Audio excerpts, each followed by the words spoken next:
মাধ্যমিকে ফেল করে বিয়ে করতে বসে যা হলো। উফ, ফাইনালি আজকে আমার বিয়ে। আমি তো ভাবতেই পারছি না আমার যে কি মজা হচ্ছে না। বিয়ের পর প্রতিটা দিন, একেবারে প্রতিটা দিন আমি সেজে গুজে মেকআপ করে পায়ের উপরে পা তুলে পটের বিবির মতো বসে থাকবো। মা তো আমাকে বলেইছিল আমি যদি মাধ্যমিকে ফেল করি তাহলে টোটোওয়ালার সাথে আমার বিয়ে দিয়ে দেবে। মা তো জানেই না আমার মাথায় কত বুদ্ধি। আমি ওই জন্য ফেলই করে গেলাম বিয়ে করার জন্য। এরপর আমি গায়ে হাওয়া লাগিয়ে শুধু ঘুরে বেড়াবো। এক মিনিট, আচ্ছা বিয়ের পর যদি আমার কপালে একটা দরজাল শাশুড়ি জোটে, সারাক্ষণ আমার উপরে অত্যাচার করে, খিটমিট করে, তখন আমি কি করব? রোজ ভোর 5টায় ঘুম থেকে তুলে দিয়ে যদি বলে ঘর মোছো, বাসন মাজো, কাপড় কাচো, রান্না করো, তখন আমি কি করব? আমি তো কিচ্ছু করতে পারি না। মা তো আমাকে কোনোদিনও রান্নাঘরে যেতেই দেয়নি। তাহলে কি আমি আমার জীবনের সবথেকে বড় ভুলটা আজকেই করে ফেলছি? তাহলে কি আমার একুল ওকুল তুকুলি গেল? মা তো আমাকে বলেছিল শুধু পড়াশোনাটুকু ভালো করে করতে, আর আমি সেটাও করলাম না। এবার যে আমি কি করি? না না না না, আমরা এসব মানতে পারবো না। ওটা আমার শাশুড়ি না? হ্যাঁ তো, কার সঙ্গে ঝগড়া করছে? ওটা তো আমার দিদি। আমার দিদির সঙ্গে কেন ঝগড়া করছে দেখি তো। আপনারা তো বলেছিলেন খাসির মাংস করবেন, করেননি কেন? হয়ে ওঠেনি তাই করা হয়নি। মানেটা কি? খাসির মাংস করা হয়নি বলে ঝগড়া করছে এই মহিলা? গেল গেল গেল, আমার কপালটা সত্যিই পুড়ে গেল। আমি যতটা ভেবেছিলাম তার থেকেও ডেঞ্জারাস মহিলা এটা। আমি তো ভাবতেই পারছি না বিয়েতে খাসির মাংস করা হয়নি বলে এত ঝগড়া করতে পারে। তাহলে বিয়ের পরে কি করবে আমার উপরে? আমি এই বিয়ে করব না। হে ভগবান আমাকে বাঁচাও, আমি এই বিয়ে করতে পারবো না। হ্যালো বন্ধুরা, ভিডিওটা কন্টিনিউ করার আগে আমি তোমাদের সাথে একটা দারুণ জিনিস শেয়ার করতে চাই। বন্ধুরা, আমরা মেয়েরা আমাদের তো সাজতে একটু টাইম লাগবেই, আর তার সাথে মেকআপটাও তো দরকার। কিন্তু আমি আগে যখন মেকআপ করতাম তখন আমার মুখে পিম্পল বেরিয়ে আসতো, কিন্তু এখন নেই। এই সমস্ত সমস্যা থেকে আমি মুক্ত হয়েছি। তার কারণ বন্ধুরা, আমি এখন ইউজ করি হিমালয়া পিউরিফাইং নিম ফেস ওয়াশ। আর বন্ধুরা, তোমরাও যদি পিম্পল মুক্ত ফেস পেতে চাও তাহলে কিন্তু তোমরা এটা ইউজ করতে পারো। আমি তো এটা ইউজ করে দারুণ রেজাল্ট পেয়েছি। এটা একদমই ক্লিনিক্যালি প্রুফ পিম্পল কমানোর জন্য। এর মধ্যে রয়েছে 100% ন্যাচারাল নিম, যেটার পাওয়ারফুল অ্যান্টিব্যাকটেরিয়াল অ্যাকশন আপনার প্রথম ব্যবহার করা থেকেই 99.9% পিম্পল ক্যাসিং ব্যাকটেরিয়া কমাতে সাহায্য করবে। এবং সবথেকে বড় ব্যাপার হলো এটা একদম সোপ ফ্রি, যেটা এমন ভাবেই ডিজাইন করা হয়েছে শুধুমাত্র পিম্পল পরিষ্কারের জন্য। আর এটা একদম soap and paraben free formula. তাহলে বন্ধুরা চলো আমি তোমাদেরকে দেখিয়ে দিচ্ছি এটা কিভাবে ব্যবহার করতে হয়। তো সবার প্রথমে বন্ধুরা, আমি এটা ইউজ করার আগে আমার মুখটা ঠান্ডা জলে ভিজিয়ে নেব। তারপর খুবই অল্প পরিমাণ ফেস ওয়াশ নিয়ে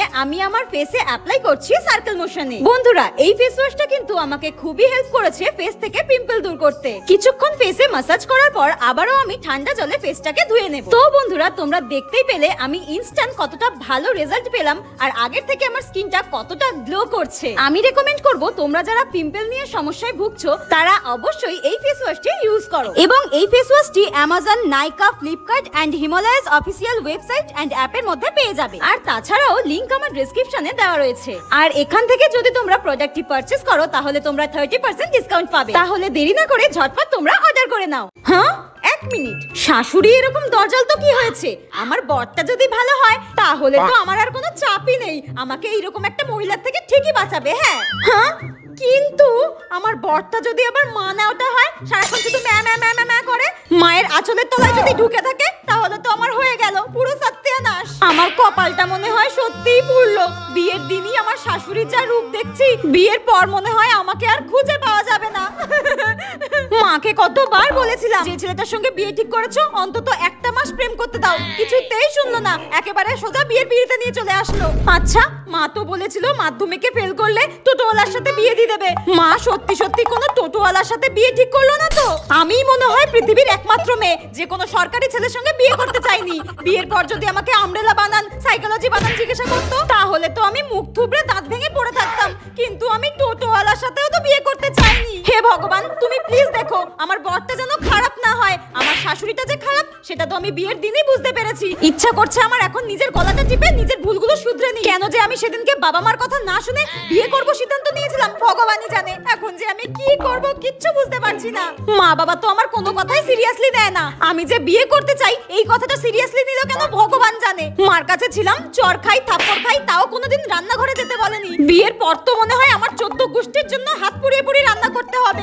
আমি বিয়ে করব না, আমি বাড়ি যাব। আমি বিয়ে করব না, আমি বাড়ি যাব। শালা আমার বান্ধবীগুলো আমার বিয়ে খেতে চলে এসেছে। আমি বিয়ে করব না।